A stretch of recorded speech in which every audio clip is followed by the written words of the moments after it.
शेतकऱ्यांसाठी मोठी आनंदाची बातमी. शेतकऱ्यांना मोठा दिलासा. 2025चा जो काही पीक विमा आहे खरीप रब्बी, तर आता या बँक खात्यांमध्ये या 17 जिल्ह्यांमध्ये पैसे जमा होण्यास सुरुवात झालेली आहे.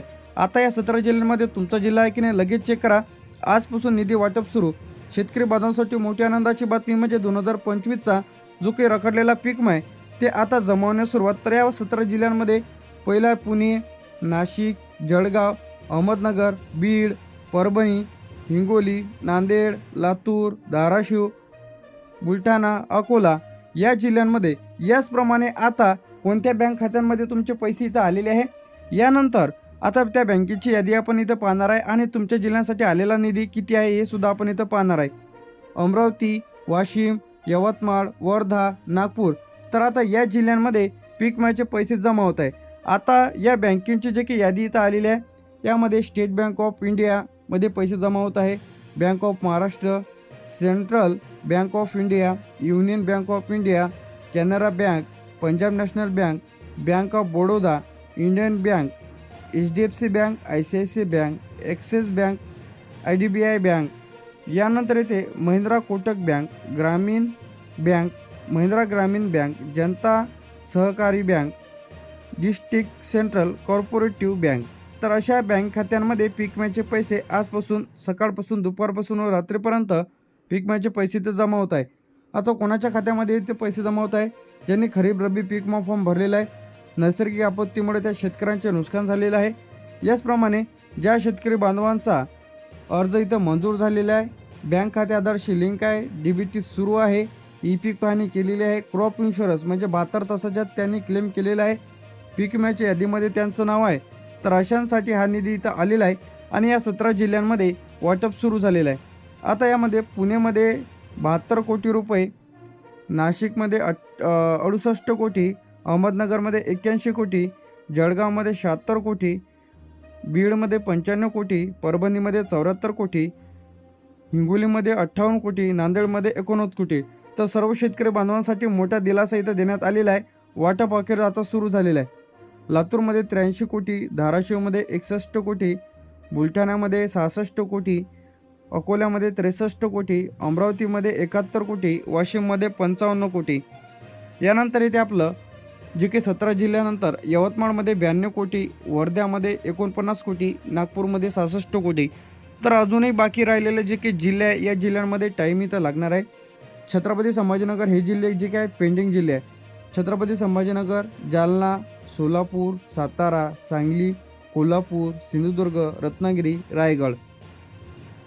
रायगड झाल्याच्या नंतर इथे आपलं ठाणे, पालघर, मुंबई शहर, गोंदिया, भंडारा, चंद्रपूर, गडचिरोली, धुळे, नंदुरबार. तर हे जे काही जिल्हे आहे हे जिल्हे पेंडिंग आहे. तर या जिल्ह्यांमध्ये टप्प्याटप्प्याने पैसे तर जमा होणार आहे. आता शेतकरी बांधवांनी यादीमध्ये तुमचं नाव आहे की नाही लगेच तपासा. आता पीक विम्याची नवीन यादी तर जाहीर झालेली आहे. आता लिस्ट कशी चेक करायची आहे? सर्वप्रथम तुम्हाला इथं गुगलवरती ओपन करून PFMI किंवा पीक विमा असं टाकायचं आहे आणि सर्च करायचं आहे. सर्च केल्याच्या नंतर आता आपल्याला इथे सिलेक्ट करायचं आहे आपला जिल्हा, तालुका, गावाचे नाव. आता पिकाचा प्रकार सिलेक्ट करायचा आहे. यामध्ये खरीप आहे की रब्बी आहे, कोणते पीक भरलेले होते हे तुम्हाला इथं निवडायचं आहे. यानंतर इथं अर्ज क्रमांक टाकायचा आहे म्हणजे आपला ॲप्लिकेशन नंबर किंवा आधार नंबर टाका आणि सर्च बटनावरती क्लिक करा. यानंतर तुमचे नाव दिसेल, गाव, बँकेची माहिती, पात्रता, पेमेंट स्टेटस तुम्हाला इथे दिसेल. आता यादीमध्ये काय काय दिसेल तुम्हाला? लाभार्थ्यांचे नाव तुम्हाला इथे दिसेल, गावाचे नाव, रक्कम मंजूर, बँक खाते. त्याचप्रमाणे इथे दिसेल की तुमचं पेमेंट पेंडिंग आहे की इथं डन झालेलं आहे की तुमच्या खात्यामध्ये आलेलं आहे. आता कोणाला इथं पीक विम्याचे पैसे तर मिळणार नाही. यामध्ये सर्वप्रथम ज्यांनी पीक विमा अर्ज मंजूर नसलेले शेतकरी, ज्यांचं खातं आधार लिंक नसणे, DBT बंद असणे, EKYC अपूर्ण असणे, चुकीचे खाते क्रमांक दिलेला असणे, विमा हप्ता भरलेला नसणे, अर्जात नावात मिसमॅच म्हणजे आधारवर नाव वेगळं, सातबारावर नाव वेगळं, बँक पासबुकवर नाव वेगळं, अशा वेळेस पैसे थांबते. बँक खाते किंवा निष्क्रिय किंवा बंद असणे, कागदपत्र अपूर्ण असणे, तर अशा वेळेस. तर आता पीक विमा कंपनीकडून पात्रता प्रलंबित असणे. आता यासाठी एक हेल्पलाईन नंबर इथं आलेला आहे जे की पीक विम्यासाठी आहे, 14447. तर यावरती लगेच कॉल करा जे की हा हेल्पलाईन नंबर आहे. आता यासाठी कोण कॉल करू शकतं? ज्यांचे पीक विम्याचे पैसे आलेले नाहीत, यादीत नाव दिसत नाही आहे, अर्ज पेंडिंग आहे, DBT बंद आहे, आधार लिंकची समस्या आहे, बँकेची त्रुटी आहे, KYC झालेली नाही, पेमेंट फेल दाखवत आहे, चुकीचे खाते नंबर आहे, रक्कम कमी आलेली आहे. तर या सर्वांसाठी तुम्ही लगेच या हेल्पलाईन नंबरवरती कॉल करा आणि तुम्ही तुमची तक्रार नोंदवा. तर आता सर्व शेतकरी बांधवांनी हे काम करायचं आहे.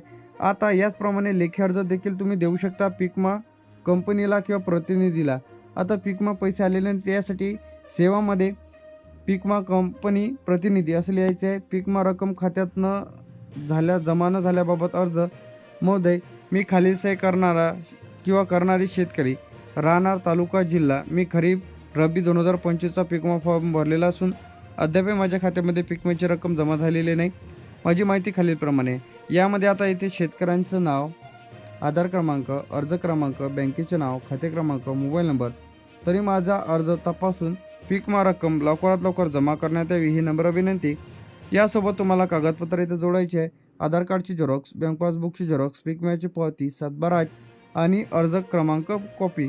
तर आता हे तुम्हाला इथं जोडायचे आहे आणि हा जो अर्ज आहे हे तुमच्या तालुक्याच्या ठिकाणी पिकमा ऑफिसला नेऊन द्यायचा आहे अर्जाला कागदपत्र जोडून.